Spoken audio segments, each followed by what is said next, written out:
The Return of the Dragon Queen, the Avalonia Chronicles, Book 3, written by Farah Oomerbhoy, narrated by Fiona Hardingham. Prologue.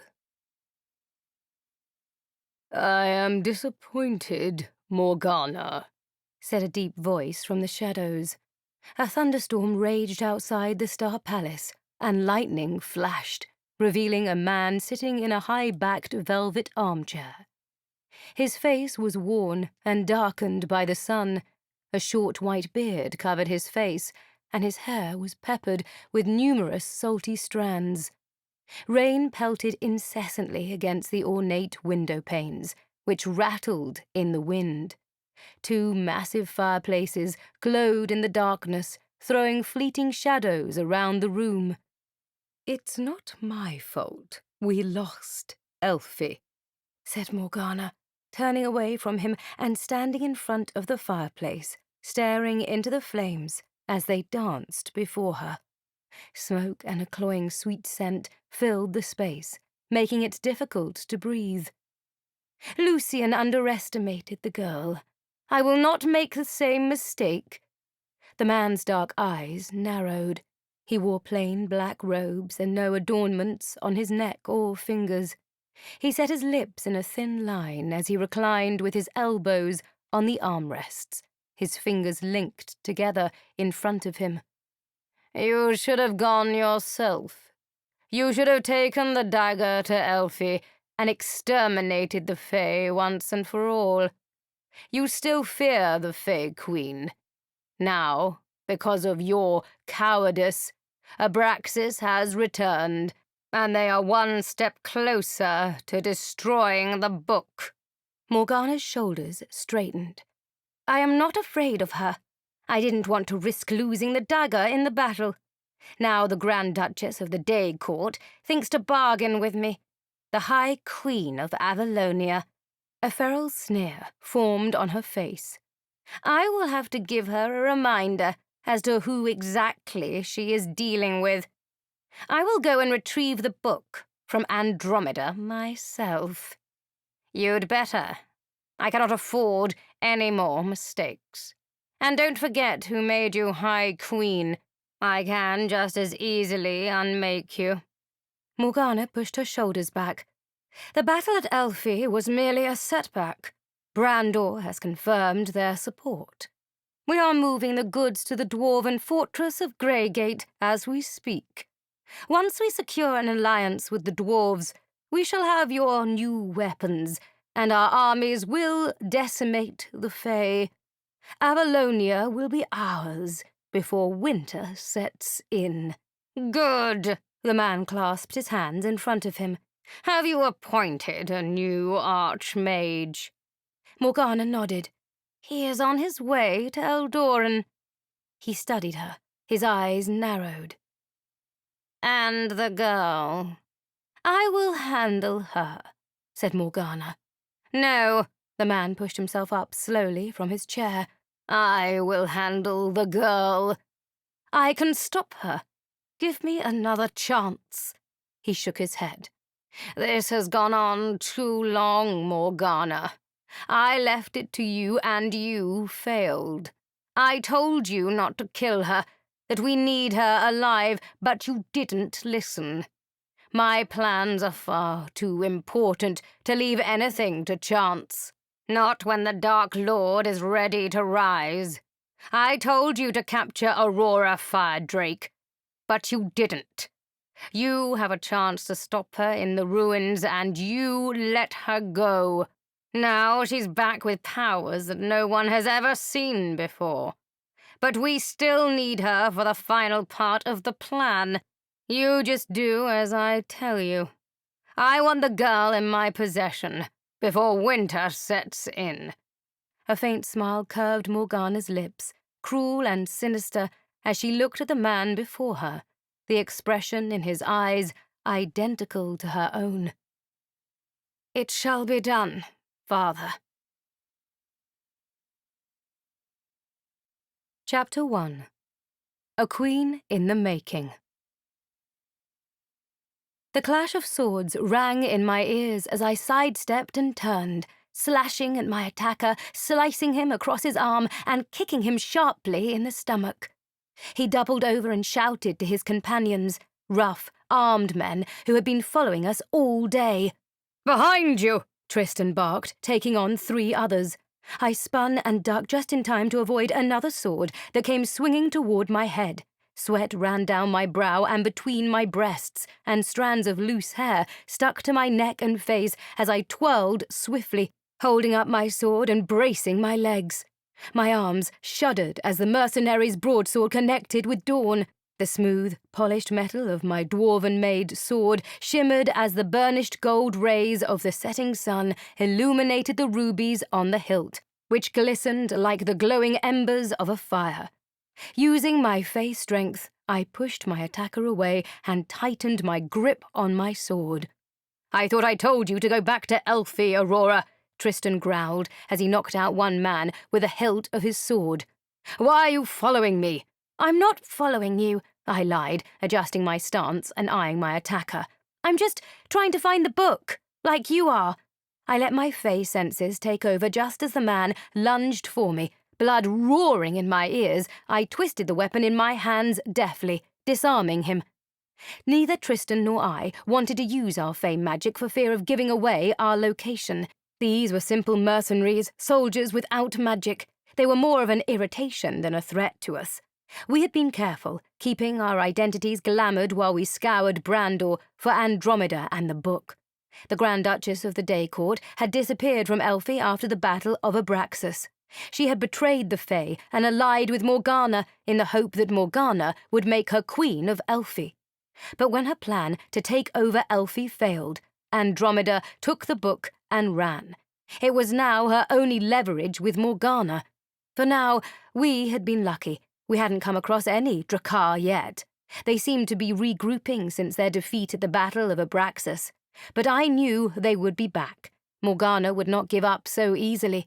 I was all that stood between her and absolute power over the 7 kingdoms of Avalonia, and she had no intention of letting me live past my 18th birthday.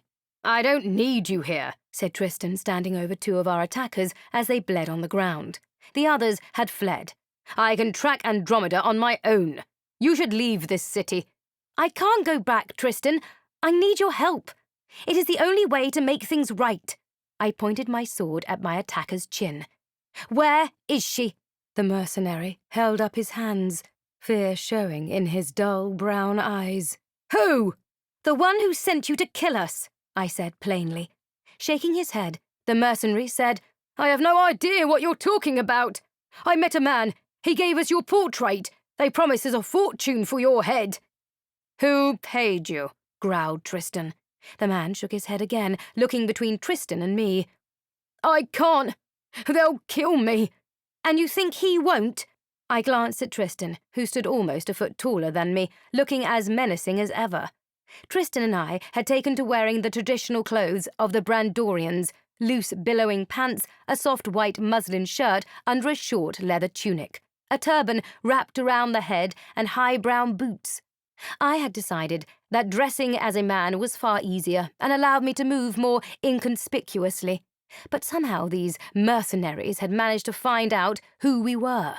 They had to be silenced, or Morgana would send more than just lowly soldiers my way. I touched my sword to the mercenary's neck, just enough to draw a little blood. "Tell me who paid you, and I will let you go." The man looked around, eyes darting back and forth like a trapped animal.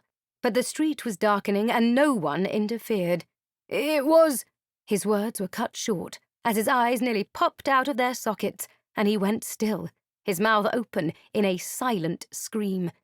He fell forward at my feet, an arrow protruding from his back.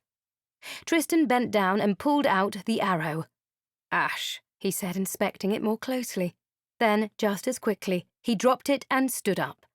"The tip is made of blackened iron." My eyes betrayed my horror. "How do they have arrows made of blackened iron?" "I don't know." Tristan's voice was tense as he grabbed my hand and scanned our surroundings. "Morgana has obviously been keeping busy, arming her soldiers with magical weapons. These arrows were meant for us. We need to get out of here. Now. The burnt orange sky cast an eerie glow over the desert city as we ran through the narrow, dusty streets of Nedora, the capital city of Brandor. Built hundreds of years ago from a small trading outpost, Nedora was a much older city than Sanria, with a haphazard maze of streets in the inner section of the town, which slowly expanded over years to create the sprawling city it was today. It was ruled by the powerful Dittori dynasty, a ruthless, bloodthirsty family, with lies and backstabbing an everyday occurrence in their court. This city was quite different from Sanria, on the western coast of Brandor, where my friend Santino Velasquez, the pirate prince, resided. It was said that the Dittoris were the ones responsible for the death of Santino's elder brother, Alfonso, the Velasquez heir, although it had never been proven. The heads of these two families were the richest and most powerful emirs on the Council of Five. In recent years, it was Santino's father, Rodrigo Velasquez, the emir of Sanria, who had become the most influential prince on the council. But fortunes could change at any time, and the Dittori family and the Velasquez family were constantly vying for control of Brandor. We ran out of the alley and into a more crowded street as we slowed to a walk. "What would happen if one of us got hit with an arrow of blackened iron?" I asked Tristan as I straightened my short tunic and adjusted my turban, which conveniently kept my long hair hidden. "If a high fae gets injured by a weapon made of blackened iron, especially if it was magically forged as that arrow was, the wound will not heal as it is supposed to," Tristan explained. "If it hits a vital organ, it can be deadly even to an immortal." I put my hand on his arm. "We need to find out where that blackened iron came from." Tristan's eyes narrowed, but he nodded. "Among other things." The streets were still buzzing with the sounds of the bustling market, sellers shutting down their brightly coloured stalls and gathering their unsold wares or haggling for the last trade of the day as twilight started to set in. Camels lazed by a fountain in the shade of a crooked palm tree as children played a hopping game by the side of the street. The fragrant smells of spiced pastries and meat roasting on open pits filled the humid air as we hurried past the dusty alleys and roads back to the inner section of the city, where we had taken rooms at a local inn. Or at least that's where I thought Tristan was going, so I followed him. My grandmother had tricked me into agreeing to become betrothed to Tristan, even though she knew Rafe was not marrying Katerina Velasquez, as she had led me to believe. She timed it perfectly, knowing Rafe was on his way to see me. He'd arrived just in time to watch me become betrothed to the Prince of the Night Court in the presence of all the Fae nobility. When Tristan realized what my grandmother had done and that I was still in love with Rafe, he'd left Elfie. He had been tracking Andromeda and the book for weeks now. I had followed, keeping myself glamoured and hidden, but he knew I was there, and I was lucky he knew, or I would have had to take on the attackers on my own. I probably could have handled them myself, since I was becoming good with a sword and had been getting a lot of practice, but it was always nice to know that Tristan was around. His sword skills were unmatched in Avalonia and beyond. I had tried everything from apologizing to trying my luck and ordering him to help me rescue my granduncle. None of it had worked. He was determined to brush me off every chance he got. If only he would talk to me and let me explain what had happened. But Tristan was having none of it. He always seemed exasperated when he saw me. "Leave me alone, Aurora. Go back to Elfie." "Not until you talk to me." He whirled around, stopping suddenly in a small, grubby street. "There is nothing to talk about. We were betrothed out of necessity. I took an oath, and that's why I am bound to you. But that doesn't mean I have to spend every waking hour listening to your chattering." My spine bristled as I tried to keep calm. "I'm not chattering, I just want to talk." I threw my hands up in the air. "I need your help, Tristan. I can't do this alone." "So you keep saying." He clasped my shoulders and pulled me toward a dark corner of the street, so close his breath was hot on my face. He smelled of cloves, cinnamon, and pine trees. My breath hitched as he gazed down at me. His dark eyes were the color of the sky at midnight. Then talk. I hesitated, suddenly at a loss for words. I want to apologize. You did that already. Tristan's gaze was pure steel, his eyes swirling with silver sparks. But what I would like to know is what you believe you are apologizing for. I looked down, my eyes level with the leather straps that crossed his powerful chest and kept the swords on his back in place. Tristan was a warrior through and through, with centuries of experience and a hatred for all things mage. I didn't blame him for being upset, but I could not change the way I felt about Rafe, even if I tried. And I had tried. But Rafe's face haunted my dreams every night. I kept seeing his eyes looking at me with such hurt and anger. Not so different from how Tristan was looking at me now. I never meant for it to be this way, I said, finally finding the words and looking up at his devastatingly handsome face. You knew from the very start how I felt about Rafe. I never kept it a secret. Everyone knew. Yes, but when you agreed to become betrothed, I thought... He paused and shook his head, his face going blank. Well, it doesn't matter what I thought. I looked away and Tristan moved back. I have to go. There is an informant waiting for me at the tea house by the western gate. I'll come with you, Tristan shrugged. Suit yourself. I followed him through the narrow streets, past short, squat sandstone houses with flat roofs to the western district of the city. Lanterns were being lit along the way as we passed Tory soldiers, their crimson uniforms trimmed with gold, standing out in stark contrast in this drab and poor part of the city.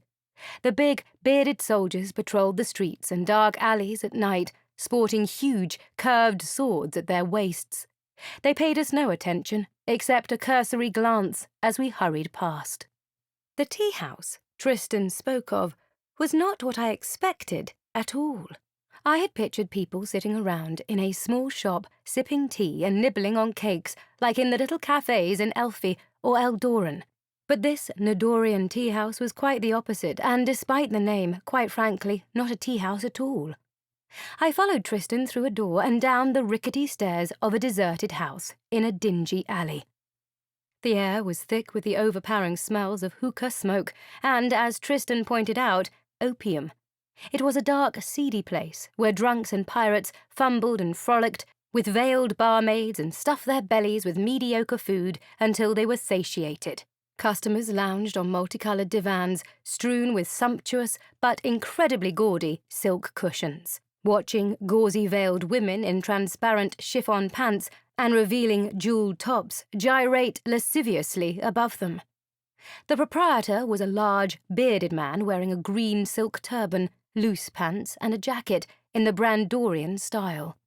Tristan dropped a few coins in his hand. He grinned as he counted the gold, revealing his hideously rotting, tobacco-stained teeth. He pointed to a garish pile of cushions in the corner of the room where a hooded person was sitting, waiting for us. I held Tristan's arm and kept my voice low. Are you sure about this? We can't afford to let anyone know we are here. Who is this informant we're meeting? Tristan looked down at my hand on his arm, as if it were a leech. You didn't have to come, he said, stopping abruptly to face me, pulling his arm away. Go home. Or better still, go to your Prince Raphael. Go anywhere. I really don't care. I ground my teeth together, but I didn't want to start a fight with Tristan in the middle of this hellhole, so I kept quiet as I followed him to the corner of the room. Tristan hardly spoke to me anymore. All the progress we had made was shattered that night when he saw how I looked at Rafe. He had become cold and distant, like he was when I first met him. Our betrothal was forced upon us, and Tristan was bound by his oath to comply. I didn't have a choice but to deal with the fact that what was done was done. We could not break a royal contract without a good reason, or the Fae would think I was rejecting them. Queens rarely had the option of love in marriage. It was all royal contracts and planned negotiations. Why should I think my life would be different? War was coming, and I needed the Fae army's loyalty through this betrothal, if I was going to take back my father's kingdom from Morgana. We sat down on the cushions beside the stranger, a woman, but there was something strange about her. I reached out with my magic and wove it around her probingly. The woman's features changed as I broke apart the glamour that shrouded her real visage. Her azure eyes twinkled as they revealed themselves to me. You are getting good at this. Penelope! I gasped as I looked around the room for any other high fae she might have brought with her. But through the haze of smoke and frolicking bodies, I didn't see anyone I knew. Tristan's frown deepened. What are you doing here? Don't worry, I came alone, Penelope answered softly. How did you find us? It was a stupid question, but I had to ask. I thought we had been quite careful, obviously not careful enough. Penelope shrugged. It wasn't easy, but I do have my sources. I knew you would be tracking Andromeda and the book. The trail led me to Nedora, and after that, it wasn't hard to find the two of you. You have been asking about the High Fae in a city of thieves and pirates, and if I manage to find you, the Drakkar won't be far behind. Let them come, I said, flexing my fingers. I am not afraid of them any more. Ever since I discovered my true powers as the Dawnstar and Ilaria Lightbringer's heir, the fears that had plagued me earlier seemed to diminish in intensity. Well, you should be, said Penelope sternly. She kept her hood on as we conversed, but moved closer and lowered her voice a notch.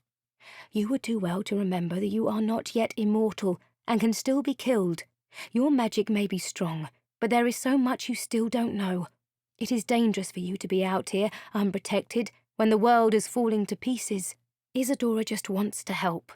I thought I made it clear that I don't want to see my grandmother. I refuse to be manipulated by her any more. I am not going back to Elfie.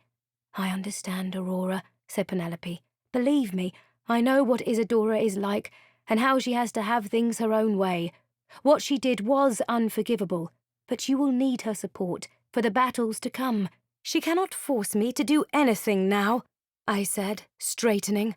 After everything I did to help the Fae, this is the thanks I get. I made sure she stayed on her throne, even though the Elder Council wanted to remove her and crown me instead. She knew how much Rafe meant to me, and she didn't care. She does care, Aurora, said Penelope, softening her tone. But the fact remains, she is still the ruler of Elfie, and the only one who can keep the Elder Council in check. If you remove Isadora from the throne, there will be chaos in Elfie. The noble families will fight among themselves for power, and civil war will ensue. The generals will not go against her. If you do not do as she asks, Isadora will not send the Fae army to help you regain Illiador. My mouth dropped open. She wouldn't do that. She wouldn't go back on her word. Tristan's eyes blazed. Don't be naive, Aurora. Of course she would. It's what she does, and what makes her such an effective ruler. It was irritating as hell, but he was right. I relented. What does she want? Penelope's face softened. At least speak to her. I shook my head. I will not go back to Elfie. You don't have to, said Penelope, getting up from the table. Come with me, and I will show you. We left the tea house, and I took in a breath of hot, humid air. Anything was better than the sickening smell of sweaty, unwashed bodies, heavily doused in strong perfume, mixed with the heady scent of opium smoke. The desert sky was clear. Stars twinkled like a crowd of fireflies in a stately dance, as Penelope took us to a 2-story sandstone structure with a flat roof, the inn where she had been staying. The arched doorway led to a small open courtyard with date palms shading a lone bench from the outside world. A narrow patio ran along the edges of the square courtyard adjacent to the rooms. Stone stairs led to a first-floor balcony, which overlooked the inner courtyard and led to rooms on the upper floor. It was peaceful and calm, and so different from the crowded, badly maintained place where Tristan had chosen to stay. Why didn't we take rooms here? I whispered to Tristan, instead of that awful place we've been holed up in for the past few weeks. Tristan glared at me. Who asked you to stay there? I would have much preferred it if you'd stayed here. Then I wouldn't have had to put up with you. Well, if I had known this place existed, I would have, I snapped back. Stop it, you two. Penelope shot us an irritated look as she greeted a young veiled lady in white, who then ushered us up the roughly hewn stone stairs to the upper rooms at the inn. It was small, but clean, with a lumpy bed and a chipped ornate dresser that looked like it had once graced the room of a grand house. Even with its imperfections, it looked completely out of place along the faded old wall. But the room was airy and had 2 large windows looking out onto the street below, with white latticed shutters and light muslin curtains that fluttered in the breeze. Penelope went about inspecting a big oval mirror that hung above the dresser. The gold leaf was damaged and peeling, and the mirror had dark blotches scattered within. This will do. I scrunched my eyebrows together. Do for what? You'll see. Penelope stood in front of the mirror. As I said before, there is still so much more you have to learn. Spirit magic is vast, the most complicated of all fey magic, and your time in Elfie was not enough for you to learn all there is to know. She reached out with her magic, and the mirror started to swirl with a silvery mist. Slowly a silhouette, and then a figure came into view.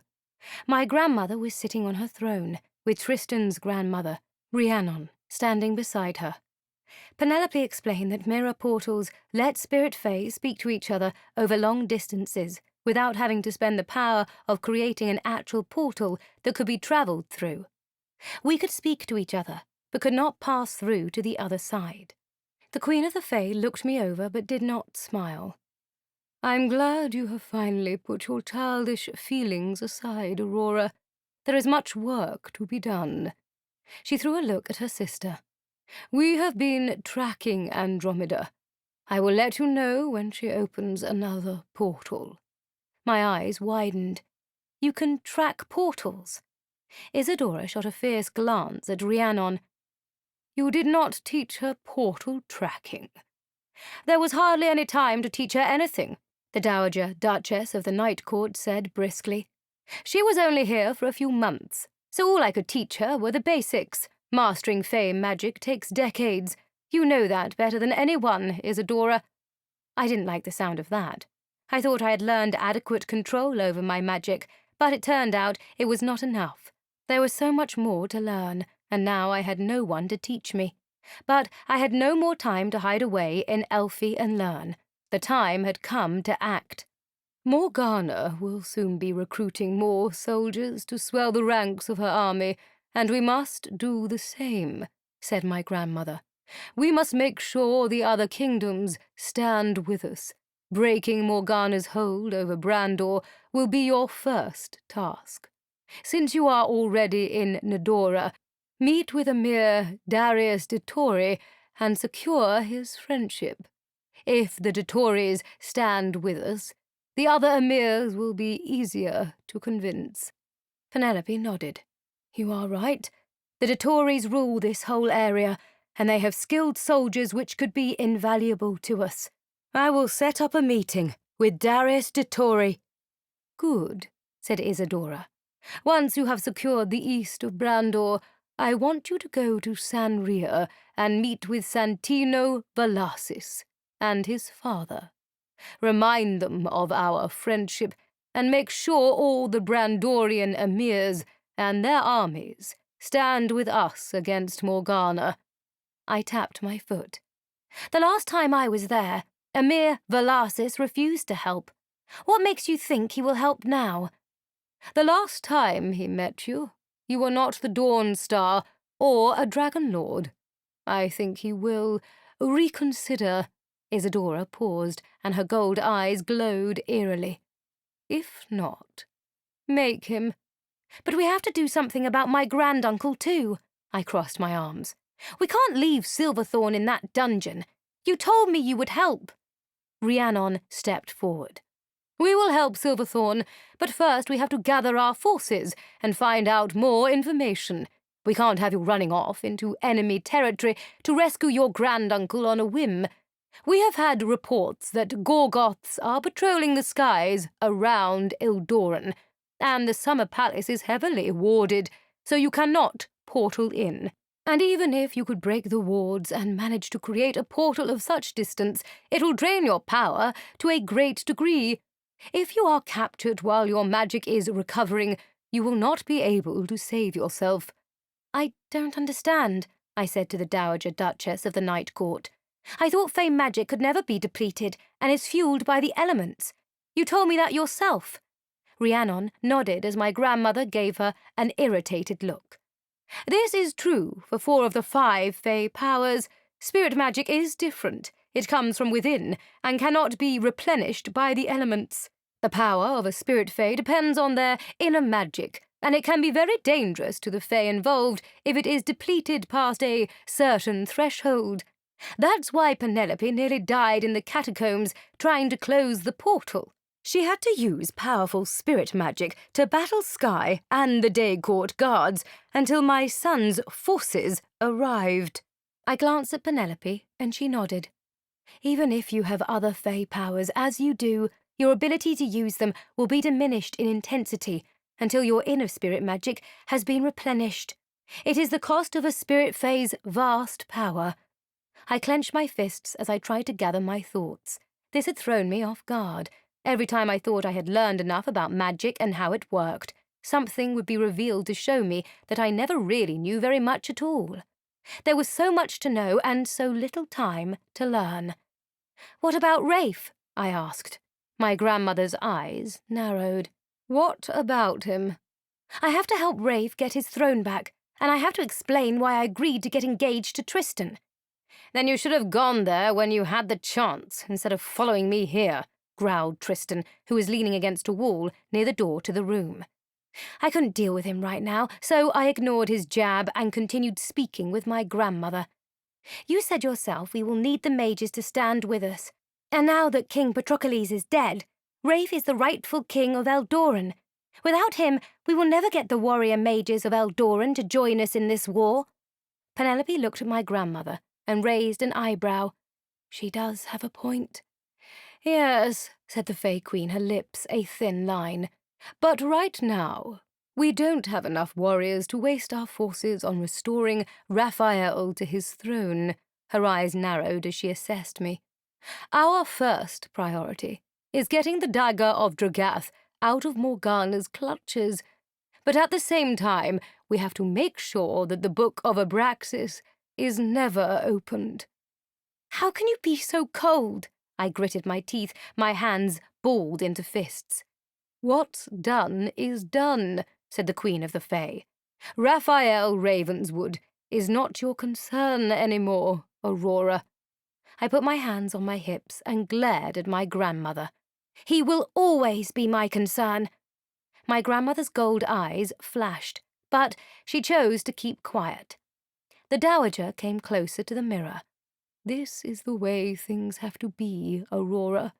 It is better for all the kingdoms if you marry a high Fey prince instead of a mage." I frowned. "Says who?" "Says anyone with a lick of sense," snapped my grandmother, obviously unable to keep quiet any longer. Rhiannon clasped her hands together. "You may not see it now, Aurora." Her tone was sympathetic. "But soon you will come to realize your grandmother only has your best interests at heart. You are the only heir to the ancient house of Eos Erindol, and the last Dragon Lord of Avalonia. You cannot marry a mage, and you don't need to. You are the rightful queen of the most powerful mage kingdom in these lands. An alliance with a high Fey prince is what will bring Avalonia together once more, and heal the rift between the mages and the Fey." My shoulders dropped as I looked at my grandmother, suddenly feeling like a little girl who was in way over her head. "But you promised to help me." "I did," said my grandmother. "I promised to help you save your mother and get your kingdom back. That is what I am doing. We had no agreement to help the Prince of Eldoren." At that moment, I really hated the Fey Queen. Ever since that fateful night, nearly a month ago, when Rafe had walked out of my life forever, I had thrown myself into tracking Andromeda and the book. I had left Elfie without consulting my grandmother, but I was so angry with her, it was better for us to have this time apart. She had tricked me into becoming engaged to Tristan when she knew Rafe was on his way to see me, and every time I thought about what she had done, my blood boiled. I crossed my arms and glared at her. "I cannot stand by and let Rafe lose his throne. It was my fault that Lilith came back from the dead as a shadow wraith in the first place, and Uncle Gabriel is still in the dungeons. Isn't securing the last key as important as finding the Book of Abraxas? Silverthorn doesn't have his key. He must have hidden it somewhere, said Rhiannon. So far Morgana hasn't found it, or he would already be dead, like the other guardians. What about the weapons she is making? I told them about the blackened iron arrow shot at us in the back alleys of the desert city. Isadora stiffened visibly as she turned her golden gaze to her sister. Penelope, find out where they are getting this blackened iron and stop them, she snapped. Dragath's forces are already stirring. Something doesn't feel right. My heart fluttered as a great weight seemed to descend on my shoulders. I'm not sure I can do this on my own. Isadora's eyes softened, but only slightly. You won't be alone, Aurora. Tristan and Penelope will accompany you. Once you have secured Brandor, Penelope will contact me. We can decide how to proceed from there. Tristan, who had stayed out of most of the conversation, pushed himself off the wall and came to stand beside me in front of the mirror. And if I refuse to help? My grandmother's golden eyes hardened again as she stared at Tristan. You cannot refuse. If you do, your oath will be broken. She moderated her tone. I need you to go with her, Tristan. You are the only one who can protect her on such a perilous journey. I'm quite capable of looking after myself, I said tartly. Tristan snorted but didn't say any more. And Penelope will be there, I added, more to convince myself than anyone else. I didn't want Tristan to know how badly I needed his help, although he must have guessed by now, after I'd been following him around for weeks, trying to get him to come with me to Eldoren to rescue my granduncle. Tristan knows he must do as I say, said Isadora, a dangerous smile creeping across her face. If he doesn't, I will strip him of his title as Prince of the Night Court and exile him from Elfie forever. Tristan's eyes blazed, but he didn't refute what she said. If he chooses not to come with me, you can't take away his title, I argued. I wanted him to come with me, but not at this cost. He is the only heir to the Night Court throne. The Grand Duke Kildaran will never accept it. Kildaran will accept it if he finds out he has another son. She threw a glance at the Dowager Duchess and gave Tristan a malicious grin. Isn't that so, Rhiannon? Tristan's grandmother's face tightened, but she nodded all the same. What do you mean, Isadora? Tristan took a step toward the mirror. Is this another of your tricks? If you don't believe me, ask Penelope, the Fey Queen said with a sharp glance at her sister. Tristan and I turned toward her. Penelope, is this true? This was not the time to bring it up. Penelope's blue eyes flashed with anger, but she nodded. Yes, I'm afraid she speaks the truth. The Queen of the Fae shimmered in the mirror. Take my advice and do as I say, Tristan, or there will be consequences. I knew without my grandmother's help I wouldn't get far, even with the powers I now possessed. But what about my mother and the dark dagger? All in good time, said the Queen of the Fae. I weighed the options, and as much as I hated to admit it, she was right. My grandmother was a master strategist, and if I wanted to win back my kingdom, I should start listening to her, even though I didn't want to. My every instinct cried out to go straight to Rafe, but running off into enemy territory on my own wasn't an option. However much I wanted to follow my heart and run back to Rafe and my granduncle to help them, I had finally realized I had a much greater purpose beyond my own happiness. The mirror shimmered again, and Isadora and the Crystal Castle disappeared. I turned to Penelope, my mind a beehive of possibilities. What did she mean when she said Kildaran had another son? Who is he? Tristan's jaw was tense, and he stood unmoving as Penelope sat down on a nearby chair. Kildaran and I knew each other when we were young. He was my first love. She glanced quickly at Tristan, and the corner of her lips pulled up with a hint of a smile. My sister was already queen. She refused the match, and we needed her consent for the wedding. At the time, she had her heart set on an alliance with the Day Court, so Kildaran ended up marrying Selene instead. But after Tristan's mother passed away, Kildaran came to me professing his love. Out of respect for Celine's memory and for Tristan, we thought it would be better to wait for a while before we married, especially after the tragic way her life ended. So we kept it a secret." "Thank you," said Tristan, his twilight blue eyes shimmering. Penelope shook her head. "It was the right thing to do." I thought back to the story Skye had told me about Tristan's mother and the brutality of the mage soldiers who murdered her. My heart constricted for the sorrow and pain Tristan must have felt when he found his mother's remains. The mages still whispered about him, the Dark Prince of the Night Court, an unforgiving Fey warrior who destroyed a whole garrison of mages and burned their fortress to the ground. But I knew why he'd done it, and I couldn't say I blamed him. "What happened between you two? Why did he hate you so much when you came back?" Penelope looked out at the moonlit street beyond the window, her gaze far away. "When Isadora decided to send me to Illiador to look for you and gather information on Morgana, I could not refuse.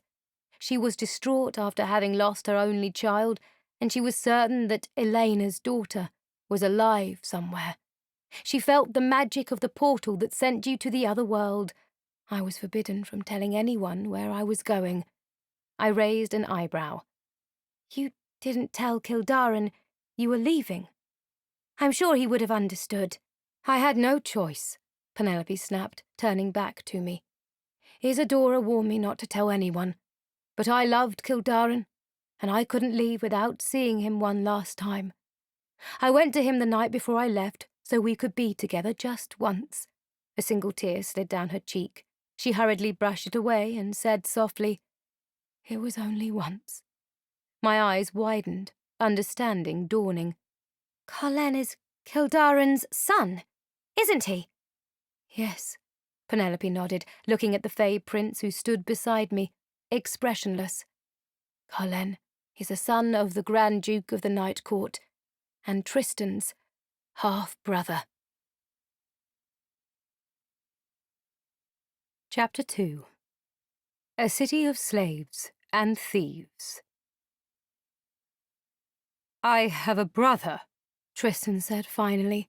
Penelope nodded. "A half-brother, yes." Now that I thought about it, they did look similar, but I had never made the connection because of Carlen's silvery blonde hair, so much like his mother's. But his chin and the shape of his face were similar to Tristan's, a lighter, younger version of his darkness. "I have tried to keep him safe," said Penelope, wringing her hands together. "He doesn't know about his real heritage or the powers that he may come to possess." "You have no idea." Tristan gave Penelope a dark look as shadows seemed to form around him. "He must be trained properly, or he will become a risk to himself and others." Penelope nodded. "He is still young, and his powers have not manifested yet. I intended to tell him when the time was right." The shadows surrounding Tristan flickered and dissipated as quickly as they appeared. "My father needs to be told." "Not yet," said Penelope, expelling a relieved breath as Tristan calmed himself. "At the moment, it is better we keep this information to ourselves. Morgana thinks he is insignificant, and I would like to keep it that way. It is better that no one knows who he really is, or his life will be in danger because of the magic that he may or may not possess." Tristan nodded. "Where is he now?" "In Eldoren with Raphael," said Penelope. Swirls of silver started to form around the edges of Tristan's twilight irises. I quickly tried to change the subject. Tristan's mood went from surly to downright dangerous whenever Rafe's name was mentioned, and I needed him to be cooperative right now. "So, how do we organize a meeting with Darius de Tori?" "I will set it up," said Penelope. She turned to the Fey Prince. "Tristan, can you find out where those arrows came from?" "I will make inquiries," Tristan replied abruptly, and left the room. Penelope sighed and sat down on the window seat. "Once we get to Sanria, we will be able to better assess the situation. Santino's spy network is even more intricate than mine. He has people stationed all over the Seven Kingdoms, in every court. I want to set up a meeting between you and all the rulers. Not many people really know you. They have only heard stories about you, and you have been away from this world for so long. Most of them think you are merely a myth. They need to know that you are a real person, a leader who will be able to protect them from Morgana and the Drakkar. They need to have faith in you, or they will succumb to Morgana's threats because they have no one else to help them. Do you think they will agree to meet with me? I hope so. We need to gather more forces to go up against Morgana and the Drakkar. The Brandorian cavalry consists of highly trained soldiers and is a force to be reckoned with. Once we meet with the Dottori Emir and assess where his allegiance lies, we will make haste to Sanria and meet with Santino Valasis and his father. What about the Silver Swords? Santino said they want to help. I'm sure they do, but the fact remains that they are not enough, even with the support of the Fey army. We still need Brandorian soldiers, not to mention Santino's mercenaries and pirates, and we need the Eldorian mages as well. So I was right. We do need Rafe's help as King of Eldoren. Penelope nodded. Yes, but that will come later. We must secure Brandor so the Fey army can march unhindered through their territory. If Brandor joins with Morgana, the Fey army will be effectively cut off from the rest of the world. At the moment, Morgana's army is the greatest force in the Seven Kingdoms. When united with the Drakkar and their demonic armies, their numbers far exceed our own. The army Lucian brought to Elfie was only a small part of their actual force. And we don't even know how many more creatures they have hiding behind the Silver Spike Mountains and in the farthest reaches of the Darklands. In open battle, we will be sorely outnumbered. I wipe my sweaty hands on my pants. But Emir Balasis, Santino's father, has already refused to help. He met me and he doesn't think I am capable of taking my throne back and defeating Morgana. I'm not so sure the other rulers will agree to follow me into battle. Then we must convince them, said Penelope, standing up and smoothing her skirt. How? Leave that to me. That night I slept very little and was awakened by a sudden, shrill wail that sent a chill racing down my spine. It was coming from outside. The sun had not yet reared its head, but it was making progress. A light pink glow had started to form on the horizon, heralding its advent across the Brandorian sky. The moon, still unaware that its light would soon be rendered useless, shed an eerie glow over the foggy courtyard outside the tavern as I ran to the window. Penelope and I were sharing a room. She hurried out of her bed, following me. I froze at the scene unfolding outside. A young mahogany-skinned slave girl was shackled and kneeling on the cobblestones. A black, turbaned slave master wielded a whip, cracking it down on the girl's back, tearing through tender flesh and drawing blood. She cried in agony as the lash hit her. The fog shifted and the light of dawn illuminated her form. I noticed patterns on her body, tattoos marking her from the tribes of Roron. My fingers clenched and opened as I moved forward and grabbed the windowsill. It was a few feet to the ground, and I had jumped much farther than that during my training sessions in the forest with Tristan. Penelope grabbed my arm. You cannot interfere, Aurora. Slavery is an age-old custom here in Brandor. You cannot do anything for the girl. I twisted out of her hold and put my foot on the windowsill. Let them try and stop me. The slave master raised his arm, poised to bring the whip down upon the girl's bleeding back once again. My Fey senses took over as I landed in a crouch between them. He raised the whip above his head, and it lashed out toward me. I moved swiftly before the weapon struck, the blood roaring in my ears as my magic awoke. My Fey senses guided me as I dodged, avoiding the blow and catching the whip in my hand. I wrapped it firmly around my arm and pulled. The slave master flew forward and landed face first in the mud at my feet. He pushed himself up, sputtering through the mud. "Guards!" he croaked. "Guards! Arrest her!" I raised my arms and unleashed my magic, flinging the slave master clean across the courtyard. His head cracked on the stone wall, and he fell to the ground. There was silence. A young nobleman stepped out of the shadows. Oval eyes studied me from under his lavender turban. He had a round face with skin the colour of honey, His eyes widened when he saw me. "What is the meaning of this?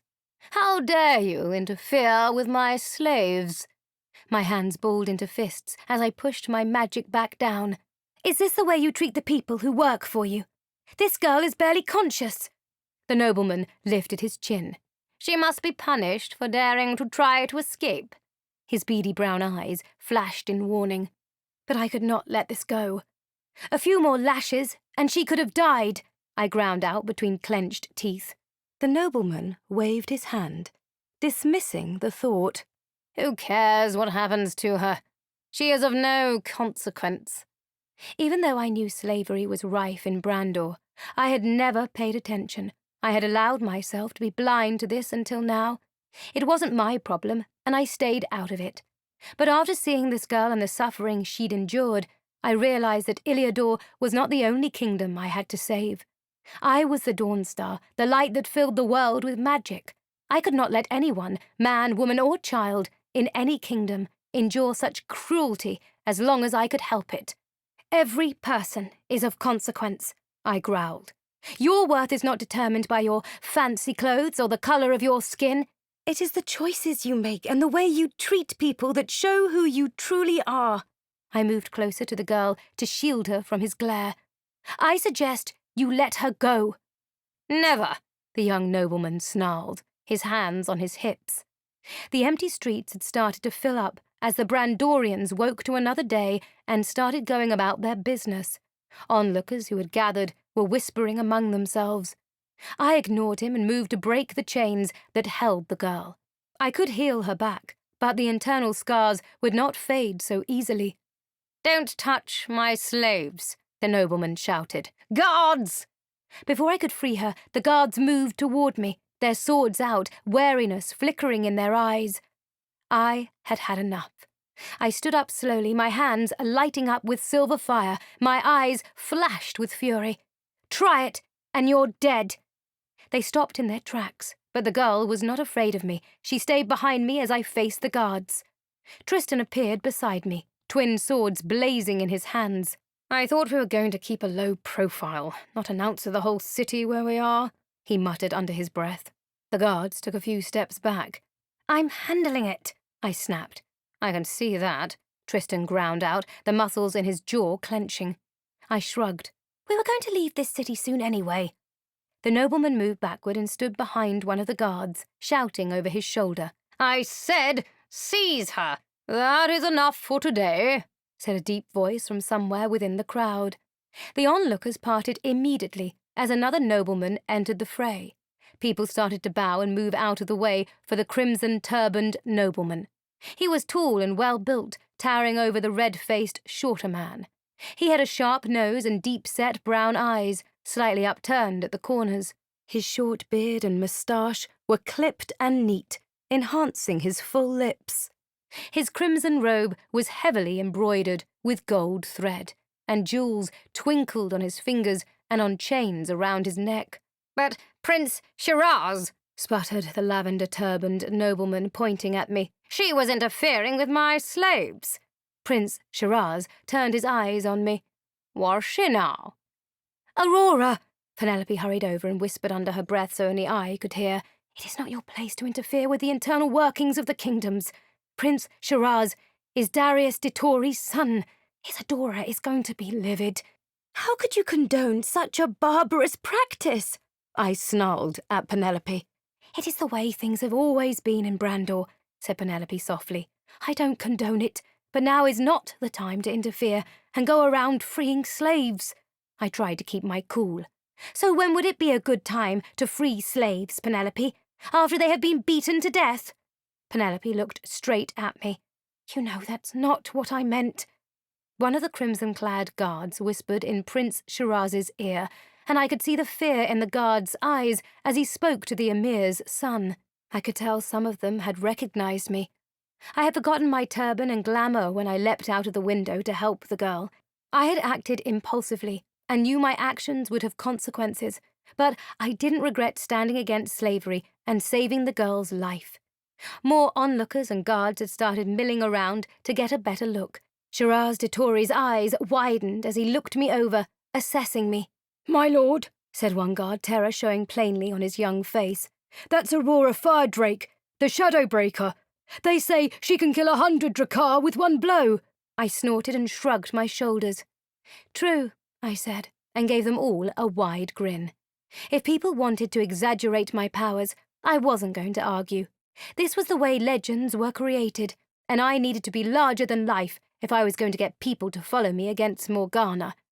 "I don't care," the lavender-turbaned nobleman stomped his foot like a spoiled child. "My slave is mine to punish," he screeched, picking up the slave master's fallen whip. Shiraz Dittori caught the whip and flung it to the ground. "This slave doesn't belong to you anymore, Bazan." His voice was low and calm, but his tone was one that was used to being obeyed. "No!" Bazan's face was getting redder by the minute. "You cannot take away my slaves, Prince Shiraz." "I just did," said Shiraz Dittori, dismissing Bazan with a wave of his hand. He looked at the guards. "Release the girl." But I didn't let them near her, and they didn't even try. I turned and broke the girl's shackles with my magic, severing the cold cuffs away from her raw, bleeding wrists.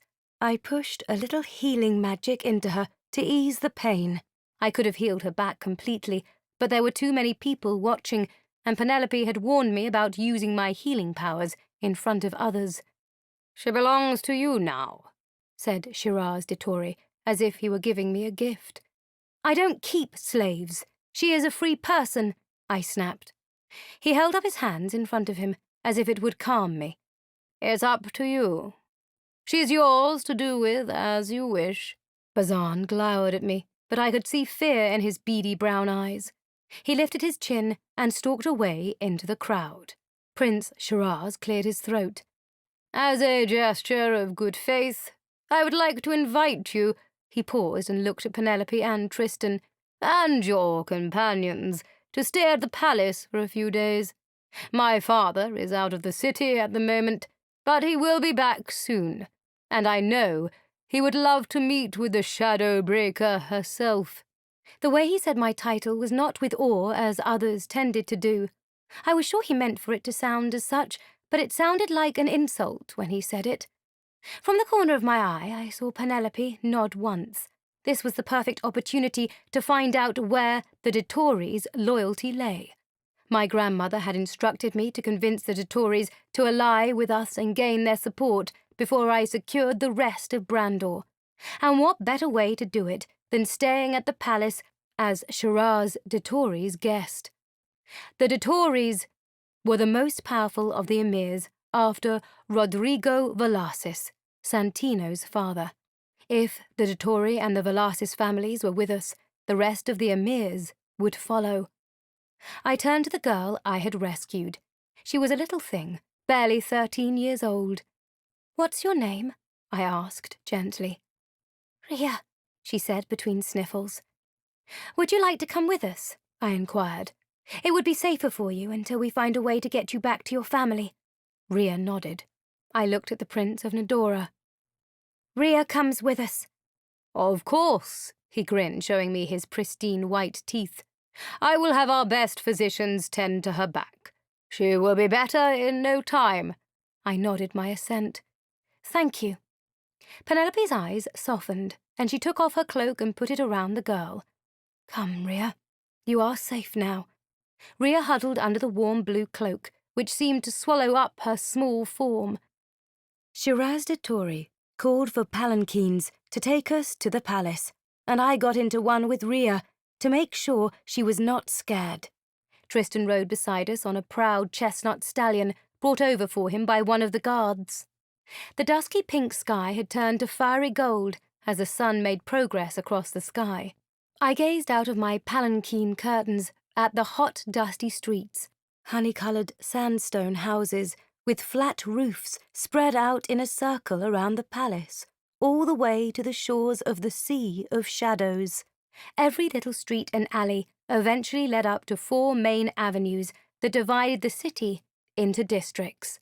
The Dittori guards, whom I had seen all over the city, walked beside us and behind the palanquins, their curved swords and hard looks a deterrent to any citizen who chose to come too close to the Ditories or those in their company. The subservience in this kingdom was to a far greater degree than I had seen in the Western kingdoms. For one thing, slavery had been abolished in Illiador and Eldoren many years ago. It was only in the eastern kingdom of Brandor that slavery was still practiced. In Sanria, the other big city on the western coast of Brandor, the slaves were better off than the ones I had seen here, but it was slavery all the same.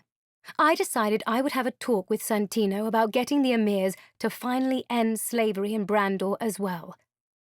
As we passed the main market square, hunched women with baskets on their heads trudged beside us, while bearded men with heavy sacks laden with goods set up stalls for the day.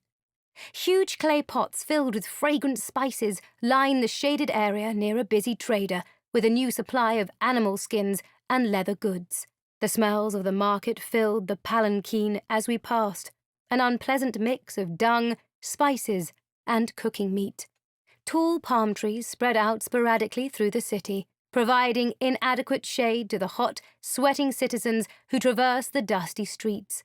The rest of the nobility moved around in palanquins and on horses, while camels were escorted into the city laden with wares for trade.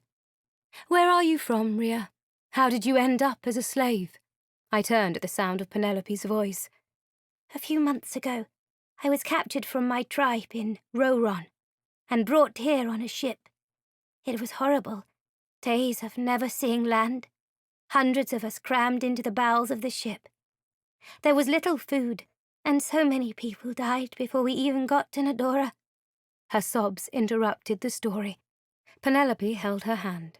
Once she calmed down, she continued. "I was kept as a slave in Lord Bazan's house. He wanted—" Her breath hitched in her throat. "He wanted me to come to his bed. I had no other choice. That's why I ran away." That was a very brave thing to do. I put my arm around her, my blood boiling. I remembered the smug face of the lavender-turbaned nobleman, Bazan, and felt sick to my stomach at the degraded state of Brandorian society. "I was caught by the guards. They were going to send me back when you found me." She looked at me with such gratitude in her eyes, I couldn't help thinking about the others I couldn't save. What must their lives be like, with no hope of ever seeing their families again? What about the families who had lost their children? What hope was there for them? "I was trying to get to a ship that would take me back to Roron." She shook her head and started to weep again. "My family has no idea what happened to me. I was visiting a friend when I was taken." I balled my hands into fists. "He will be punished for this. I will speak to Prince Shiraz." Penelope shook her head. "You cannot interfere any more than you already have, Aurora. We are lucky Prince Shiraz did not take offense from your actions. This is not the time to go around changing policies." "But," she held up her hand, "let me finish. Once you are Queen of Illiador, you will get the opportunity to change the world for the better. But until then, you must think of the bigger picture. If anything happens to you, there will be no world left to change." I crossed my arms and stared out of the palanquin curtains. She was right, of course. My hands were tied. I had to get the Ditories to join us. Securing the way through Brandor for the Fey army had to remain my first priority. Chapter 3. The Pink Palace. The palace of the Ditori Emir was a colossal monument, a testament to the power and wealth the emirs enjoyed while the rest of the city lived in poverty. The Ditories were even wealthier than the Valasis family, effectively controlling all the mines and trade routes in the eastern lands, as well as the ships that traversed the Sea of Shadows. The Pink Palace, as it was called, was famous in Brandor and beyond for the brushed pink sandstone from which it was made. The Ditories owned all the pink sandstone quarries in Brandor, along with gold, copper, jade, and iron mines. Surrounded by a massive sandstone wall, the great golden domes of the palace could be seen from every rooftop in the city, similar domes spread out over smaller buildings on a reduced scale, which made up the rest of the palace, accenting the great center dome. The pink palace was beautiful and more ornately decorated than the red citadel in Sanria. The floor was made of a rare pink marble with shades of dusky rose veins slithering inside the stone like snakes. Massive jade pillars carved to look like palm trees held the immense domed ceiling of the entrance hall up. The ceiling itself was intricately carved with flowers made of shimmering rose quartz and leaves of jade set on a light mesh of pure gold. It was an ostentatious display of wealth, and I wondered how many slaves it must have taken to build this monstrosity. Prince Shiraz led us through great silver doors to a courtyard with terraced lawns, shaded by towering cypress trees, where our rooms were situated. A light breeze drifted through the gardens, and the birds had awoken to fill the palace with song. The air was thick with the scent of jasmine flowers and frangipani as we navigated the garden paths to our rooms. Beautiful pavilions and lotus ponds graced the interior of the palace, creating a sprawling oasis within the hot, dusty city of Nedora. "I hope you will be comfortable here," said Prince Shiraz, showing us around the suite of rooms that Penelope and I were to share. Great marble arches hung with soft muslin curtains led out to a private walled garden with a cascading fountain spouting fragrant rosewater. Rhea had been taken to the infirmary to see to her wounds and would join us later. Tristan's room was situated in another wing, as all the rooms in this part of the palace were reserved for women only. After Prince Shiraz departed, crimson-veiled servants entered silently and drew a bath for me. I was eager for it. It had been a while since I had bathed properly, and the hot, dusty streets of Nedora seemed to cover my skin with a layer of grime and sand that required a good scrubbing. The bathing chamber was a bright room with big arched windows that looked onto a small private garden. A great white onyx sunken tub filled with rose petals lay in the center of the room, surrounded by luxurious silk cushions.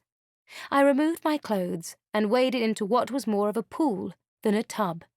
Rose oil had been added to the steaming water, and I washed myself from head to toe with the scented soaps and scrubs that lay beside the pool in small crystal bowls. I felt much better after the bath and changed into the clothes the servants had left for me. They were similar to the clothes I had worn when I came here, but made with a much more expensive fabric and bordered with exquisite gold embroidery on the short tunic and loose pants. When I was ready, I met with Penelope in the common room. Tristan was already there waiting for us, and we tried to figure out how we would approach the Emir when he returned to the palace. While we were discussing our next course of action, a servant came to our rooms to announce that Prince Shiraz had invited us for a private dinner in the magnificent inner terrace, which was reserved for the Emir and his chosen guests. I inquired about Rhea and when she would be joining us, but the servant did not have any information. She just bowed respectfully and withdrew from the room. I frowned at the thought of Rhea alone somewhere in this vast palace, and decided to ask Shiraz about her when I met him. We left the room to find guards waiting outside to escort us to dinner. We followed them through many walled courtyards and inner gates to the innermost terrace of the gardens, where a massive tent had been set up with a long, low table piled high with sumptuous Brandorian cuisine. "We must speak with Darius de Tori and leave Nedora as soon as possible," Penelope whispered. I nodded as I glanced at the fluffy silk cushions, heavily embroidered with gold thread and embellished with precious stones around the edges, spread out around the table for the guests to sit on. A few chosen courtiers were already lounging around the table, inhaling smoke from flavoured hookahs. The ladies that accompanied them were beautiful and unveiled. Dressed in billowing chiffon pants and small beaded tops, they had eyelids dusted with gold powder, heavily cold eyes, and reddened lips the colour of fresh cherries. Prince Shiraz looked less imposing, reclining on a cushion, his short dark hair uncovered. He had changed into an even more ornately embroidered robe of crimson and gold, with 4 rows of emerald beads slung carelessly around his neck. The jewelled rings on his fingers flashed as he gestured for us to sit beside him. The Dettori prince grinned, showing his pristine white teeth again, which for some reason had started to irritate me. When I asked him about Rhea, he gave me a vague answer about not being a physician. "When will your father return?" Penelope asked. "He is due home tomorrow," said Shiraz before biting down on a crisp pigeon pastry. "You may meet him at your leisure, and are welcome to stay as long as you like." He flicked his hand and gestured for a serving girl to present me with a tray of bite-sized morsels. "Thank you." I eyed the tray of pistachio-covered pastry squares, caramelized almonds dipped in rose syrup, and honey-glazed apricots stuffed with clotted cream. I couldn't resist. I ate quickly as Penelope tried to get him to discuss the upcoming war, but Shiraz Dittori didn't seem to have any interest in anything but the scantily clad women who had draped themselves around him. After a few hours of the prince wasting our time, Tristan escorted us back to our rooms. Rhea was still not back. "That was a completely useless meeting," said Penelope, exasperated. "Prince Shiraz doesn't have a head for war and politics. If we want answers, we will have to wait for his father to return." Tristan shook his head. "We should go back to tracking Andromeda and the book." "Prince Shiraz said his father will be back tomorrow," Penelope stated, "but he didn't sound all that sincere when I asked him about it." "We should leave this place," Tristan insisted, keeping his voice low. "I don't like this Dittori fellow, and I don't think he's trustworthy." Penelope started pacing the room. "I know we are pressed for time, but it is important for us to meet with Darius Dittori and make sure he stands with us. Without Brandor's support, we will not stand a chance against Morgana's army, and even then, the odds are against us. But I agree we shouldn't stay too long. We will wait until the end of the day tomorrow. If he doesn't return by then, we will proceed to Sanria, to speak to Santino and Roderigo Velasquez." I crossed my arms. "I can't leave Rhea here." "I asked one of the maids about Rhea," Penelope offered. "They said she is being cared for and recovering in the infirmary." "I have a bad feeling about this," I said, going over to the window. "Why won't they let me see her?" I felt very protective of Rhea, and I had promised to help her. She trusted me, and I couldn't let her down. "Get some rest," said Tristan, his tone low and serious. "I will find Rhea. I have a lead on where the blackened iron is coming from that I need to check out anyway." Penelope put her hand on my shoulder. "Tristan is right. Get some sleep, and I will make arrangements with my contacts to locate Rhea's family and see her safely back home." I nodded. "Thank you." The night was quiet, and a soft breeze entered the room through an open window as I lay down on my soft bed and thought of Rhea. She was so young and scared, and she reminded me a little of myself when I was first dragged into this world. It was a terrible fate to be taken from your home and to never see your family again. I felt something move in the room, and my face senses snapped to full alert. Tristan couldn't be back so soon. A shadow descended into the room. My blood turned cold as my eyes adjusted to the dark and met a pair of burning red eyes flickering like hot coals in the darkness. Its leathery obsidian wings blocked out the moonlight that shone through the open window. A Gorgoth. The hideous half-bat henchmen of the Drakar, men transformed by dark magic into wretched beasts. The nightmarish creature perched on my windowsill growled, razor-sharp claws and serrated teeth glinting in the moonlight. I reached to Adorn, which lay beside my bed. Magic infused my sword, lighting it up with silver fire. The Gorgoth hesitated, but just for a second. With a terrifying growl, the creature pounced. A second was all I needed. Letting my face senses guide me, I sprung out of the bed and landed in a crouch in front of the creature. Adjusting the grip on my sword, I moved swiftly as the creature lunged at me. Its bat-like wings made it difficult for it to move in an enclosed space. I raised my sword to block its blow, slicing at its arm. The Gorgoth screamed and moved back, but I knew from experience it would not stop until one of us was dead. I could not risk using a blast of fire magic here. Releasing uncontrollable silver fire inside the palace was probably not the smartest thing to do. My hands started to shake as fear rushed in. My mind scrambled for options. I reached within, as I had done before in the battle against the Drakar. calling on the mighty power of Illiador Lightbringer. I braced myself. But nothing happened. I could not call on the light of the Dawnstar. The Gorgoth leapt, and I slashed at it again. My sword tore through its chest. Black blood sprayed my arm. The creature shrieked in fury and stumbled farther backward. I didn't have time to hesitate as I raised my left hand, created a knife burning with silver fire, and threw it. It sank into the Gorgoth's chest. Its flashing red eyes burned through me as it stopped, clutching the dagger to pull it out. I lunged forward, gripping my sword with 2 hands, and swung it in an arc, severing the Gorgoth's head from its body. Another growl sounded behind me. I turned swiftly, clutching my still-flaming sword to see 2 more Gorgoths fly into the room. Before I could lift my sword, one of the Gorgoths pounced, catching me off guard. I sidestepped just in time to avoid a direct blow to my head, but its talons slashed across my arm and my sword fell to the ground, clattering away from me. The second Gorgoth sprang at me from the other side. I flung out a push strike in a circle around me as I ducked, throwing them back while I created a glamoured sword and swung it, slashing one Gorgoth across its wings, tearing through the leathery blackness. It screeched and reached out its talons, lunging at me. I lost my footing and fell backward, hitting my head as the Gorgoth landed on top of me, its serrated black teeth inches from my face.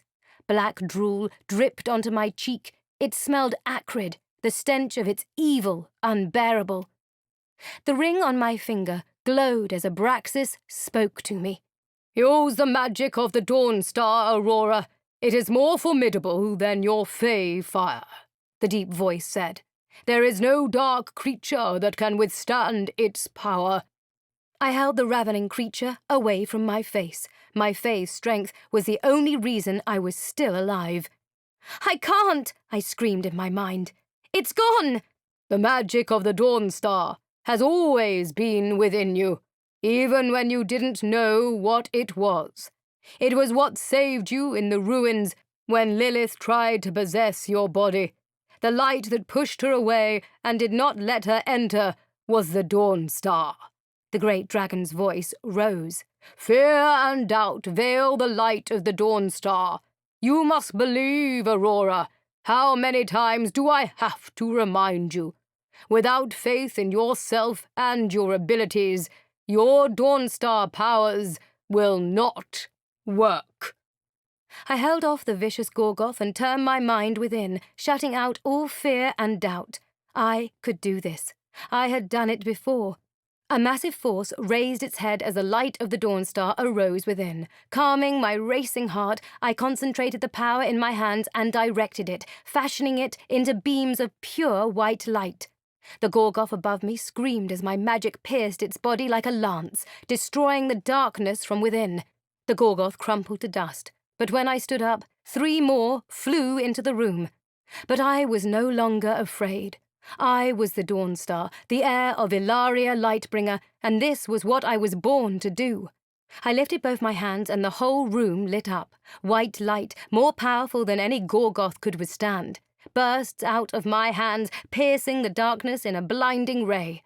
Screams and terrified squeals filled the air as the Gorgoths shrieked in fury and dissolved into ashes. "Good," said Abraxas in my mind. "You must practice calling on your Dawnstar powers when faced with a threat such as this. The power that makes you the Dawnstar is light magic, which is deadly to demons and dark creatures alike. But light magic will not help you against mages or human soldiers. Therefore, the ability to assess what type of magic is needed in each situation is something you still have to master. You will learn with experience." The door opened and Penelope rushed in. "What happened?" She eyed the lumps of ash littering the room. "Gorgoths," I spat, picking up my sword. "We have a problem," said Tristan, entering the room and shutting the door with a dark look.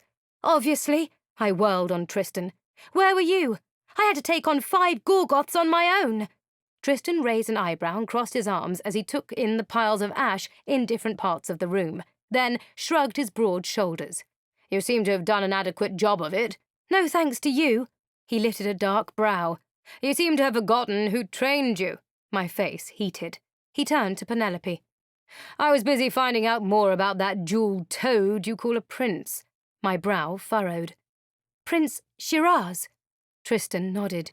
Darius de Torre isn't coming back any time soon. It seems he's already on his way to Sanria for a council meeting of the 5 emirs. What? Penelope frowned. Shiraz has been lying to us. Tristan's eyes narrowed. I'm sure there are quite a few things he hasn't told us, he scowled. He's left the palace, too. He's been buying time. Penelope paced the floor with her hands clasped in front of her. But for what? What are the de Torres up to? Tristan shrugged. Your guess is as good as mine. No one will reveal that piece of information. He obviously wants to keep us away from Sanria. Penelope rubbed her temples. We should leave immediately. We must speak to Santino before the Council of 5 meets. And Rhea? I asked. Did you find her? Tristan nodded. She's still here, along with a bunch of other slaves. From what I gathered, they are going to be moved out tonight. My heartbeat sped up. Moved? Where?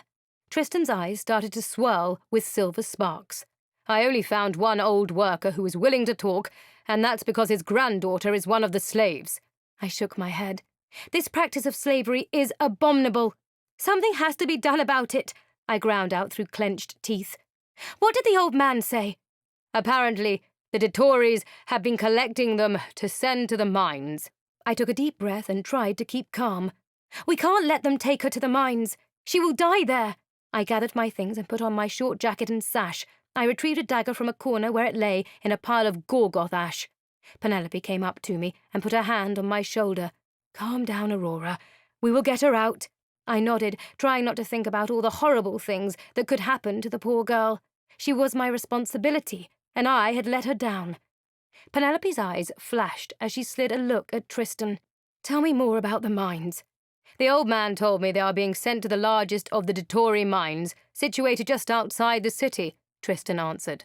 He said lately more and more of the slaves working in the city are being sent there. Penelope went over to the window to gaze at the houses that spread out before her, and to the desert that lay beyond the walls of the city. The only mines around this area were shut down decades ago. She turned to face Tristan. Are you sure? Tristan nodded and gave Penelope a dark look. It doesn't look good, Penelope. There is only one thing the Brandorians could be mining in this time of war. I agree. I have a bad feeling about this, said Penelope. Those mines you described were shut down for a reason. If they have been opened again, that doesn't bode well for the Fae. Why, what are they mining? I interrupted. What was going on here? In the old days, when all the kingdoms were at war with each other, before the treaty, Brandor kept stores of blackened iron in case the Fae ever threatened their borders, Tristan explained. Penelope clasped her hands together. And the largest mine always belonged to the de Torre Emir. It is situated just outside the city of Nedora. My eyes widened. So that's where they are getting the blackened iron. Penelope's blue eyes flicked to me. I believe so. It is only in the past few decades that those particular mines have been shut down to ensure peace. But now that all the borders are closed, the already fragile peace between kingdoms has been broken. No one knows where to turn for help. The mages distrust the Fae, and the Fae return the feeling. And the ones without magic don't trust any magic user. And you think the de Torres are working for Morgana? That's what it looks like. Tristan rubbed his chin. Morgana must have already gotten to Darius de Torre. Penelope sighed and nodded. Darius de Torre is a snake. I wouldn't be surprised to learn he is helping Morgana. The emirs of Brandor have always feared the Fae, but I am more concerned with how many other mines have been opened so far. She picked up her bag from the bed. Get your things. It is imperative that we get to Sanria immediately and inform Santino about the mines and the de Torre's hand in it. Emir Valasis is the only one who can help us now. Santino's father was the one who had a hand in shutting down the mines the first time, and he rules the Council of 5. The other emirs will listen to him. Tristan's eyes narrowed, and he folded his arms across his chest. We hope. I looked at both of them incredulously. I'm not leaving without Rhea. We have to save her. We can't leave her to die in the mines. Penelope twisted her hands together. Aurora, if Morgana gets her hands on that much blackened iron and makes weapons out of it, then the Fae army will be helpless against her forces. I calmed my racing heart and tried to make them see reason. Then we shut down this mine ourselves. Penelope's face tightened. No, absolutely not, Aurora. I'm not letting you anywhere near those mines. It is too dangerous. Your magic will weaken when surrounded by so much blackened iron, and Tristan will be completely vulnerable without his silver fire. If the Gorgoths are here, then the Drakkar won't be far behind. We need to get to Sanria now and warn Santino. He's the only one who can convince his father and the other emirs that the mines need to be shut down. Abraxas interrupted, his voice clear and clipped in my mind. Penelope is right. Your Dawnstar magic is tied to your Fae powers. Even if you can access your light magic in there, the rest of your powers will be stifled. I have seen the mines you speak of, and they are heavily guarded. You will not be able to destroy them without the cost of many slave lives. My stomach dropped to the floor. That was not an option. We would do it Penelope's way. I knew that stopping the Ditoris was as important as freeing Rhea, but I could still do both. Okay, I conceded, but we get Rhea out first. Then we can go straight to Sanria and tell Santino what has happened, and he can deal with the council. Penelope nodded and threw a glance at Tristan. Take us to the girl. We ran down the ornate pink marble corridors, through the courtyards to the kitchen wing of the palace. We met no opposition along the way, which was strange. Uncertainty took hold. Where are all the guards? Tristan shrugged, but I could see his senses were on full alert. He was experienced enough to know not to let his guard down. He led us down the side stairs to the infirmary, where he had been told Rhea was being held. It was empty, except for a crumpled, dead body on the floor, lying in a pool of blood. Tristan turned the body over with his boot. It's the old man from the kitchens who spoke to me. He must have tried to get his granddaughter out before they took the slaves. I clenched my fists and could feel my magic rising up within me. Slave lives were discarded so carelessly, and no one seemed to bother. My resolve was clear. I had to put an end to this practice once and for all, or I was not worthy of the title of the Dawnstar. I whirled around in the empty room. Any idea which route they have taken? Tristan bent down and ran his hands over the old man's eyes to close them. His body is still warm. They must have just left. We ran back through the palace to the eastern gate, where the servants' entrance was located. The corridor was filled by a line of Ditori guards blocking the way to the courtyard, where slaves were being herded into wagons. You are supposed to be dead, spat one guard upon spotting me. Sorry to disappoint you. I created a ball of silver fire in my hands and bounced it up and down impatiently. You'd better get out of the way, soldier. I don't have the time or inclination to play today. The guards shouted for others to join them and charged at us. Tristan's swords lit up beside me. I flung the ball of silver fire at the guards. Many of them jumped out of the way, but a few were not so lucky and ended up bursting into flames. I had no mercy for soldiers who would treat poor defenseless people the way they treated the slaves. They may have been following orders, but they enforced them all the same. I drew my sword and infused it with silver fire. Some of the guards scrambled out of the way, while a bunch of others blocked my path. Prince Shiraz said you were to stay within the palace walls. You can't leave. Oh, really? I snorted. Tell Prince Shiraz the Dawnstar can leave whenever she wants. Tristan cut through them like a knife through butter. Penelope and I ran to untie Rhea. I hugged Rhea quickly and ruffled her hair. I'm glad you are all right. Glancing around quickly, I realized there were more than 20 slaves with her, and they were still bound. I shouted to Tristan, Get the other slaves too! We can't, Aurora. We cannot risk angering the Ditoris any more than we already have. Penelope cautioned me. Those snakes are already working for Morgana. I'm sure of it, I growled as I gathered my magic and started breaking chains around the slaves' ankles and untying their hands. I think freeing some of his slaves is the least of his punishments. Tristan cut down 2 guards who tried to stop me from freeing the slaves. "Let's go. There will be more coming." Penelope and I gathered the slaves, leading them to the gates as Tristan dealt with the remaining guards. But as predicted, more arrived. It seemed Shiraz de Tori had left a whole legion to make sure I didn't leave the place. Well, it was going to take more than a legion to stop the Dawnstar. I closed my eyes and reached out with my magic. "Abraxas, I need you." I got an abrupt answer.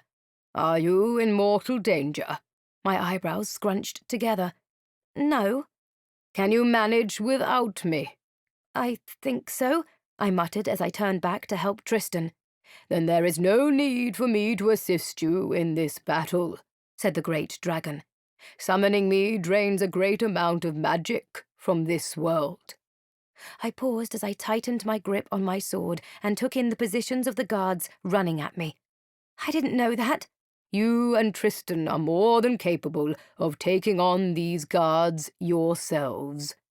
With that, Abraxas was gone. I gathered my magic and let it build up inside me. I unleashed a wall of fire that spread toward the guards and prevented them from following us. The slaves shrank back, cowering behind me. Tristan burst through the flames, his blades flashing as he joined me. A faint smile curved his lips. "Shall we leave?" I grinned and ushered the slaves out through the now unguarded palace gates. Once we were out of the palace, no one tried to follow us. I guess it helped that there was an enormous wall of magical fire, making sure they didn't. It would die down eventually, and I had put boundaries on it so it wouldn't spread to the rest of the palace. There were still innocent servants and others that resided there. Penelope led us to the docks, where she had made arrangements the night before for a merchant vessel to take Rhea back to Roron. "I will speak to the merchant about the rest of the slaves," she said, then strode off while Tristan ushered the slaves on board. There was a shout behind us. "Stop!" It was Bazan, the nobleman who had enslaved Rhea in the first place. He had a retinue of guards with him, all of whom were running at full speed toward us. I faced Bazan and his guard and let my magic rise inside me. Tristan's swords relit, and he was ready to pounce on the approaching warriors. My eyes narrowed as my senses sharpened. "Stay out of the way, Tristan. I've got this." I braced my feet on the wooden docks and called on my magic, careful to draw the water out of the sea in droplets. I knew creating a wave of water, connecting to the ocean itself, was folly. It was possible, of course, and I had done it before, but it took too much magic. The lessons I had learned during my time in Elfie were invaluable, and I finally realized what Uncle Gabriel had been trying to teach me. Control was the most important element of magic, the ability to use your powers in the best way possible and at the right time. I fashioned the droplets of water, molding them into ice knives, freezing them in mid-air, hovering, waiting. With a flick of my wrist, I let them loose. The guards went down like flies as the small ice daggers embedded themselves strategically in their legs. I left only Bazan standing amid his fallen guards, who groaned and tried to stand up. The insufferable nobleman grinned at me. "You missed." "I never miss," I snarled as I gathered more magic from the air around me and shaped it into a tiny tornado that spun in a frenzy, lifting Bazan up within it. "And if you ever whip or harm any of your slaves again, Bazan, I will return, and next time I will not be so forgiving." Bazan screamed, cried, and flailed as the tornado flung him around and around, carrying him out to sea.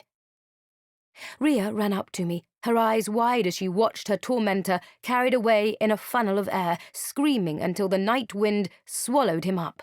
"What will happen to him?" "The air funnel will eventually die out, and it will drop him somewhere in the middle of the Sea of Shadows," I said, shrugging. But from the corner of my eye, I could see Bazan's lackeys getting into a boat to rescue their little lord. The air funnel would drop him into the sea once they got close. Bazan would be fine, a little wet, but I was sure he would think twice before he mistreated any of his slaves ever again. "I hope he can swim." For the first time since I had met Rhea, the little girl grinned, her eyes lighting up with mischief. She clasped my hands in hers. "Thank you for everything you have done for me." She looked around at the other slaves Penelope was busy tending to and getting settled onto the ship. For us. My eyes moistened. Anyone would have done the same. Rhea shook her head. Her fierce little chin jutted out with determination, and she spoke with conviction. No, not everyone would have risked their own lives for a group of slaves, Aurora Firedrake. You are truly worthy of the name Dawnstar. Because of you, there is still hope for this world, and I will make sure everyone knows it.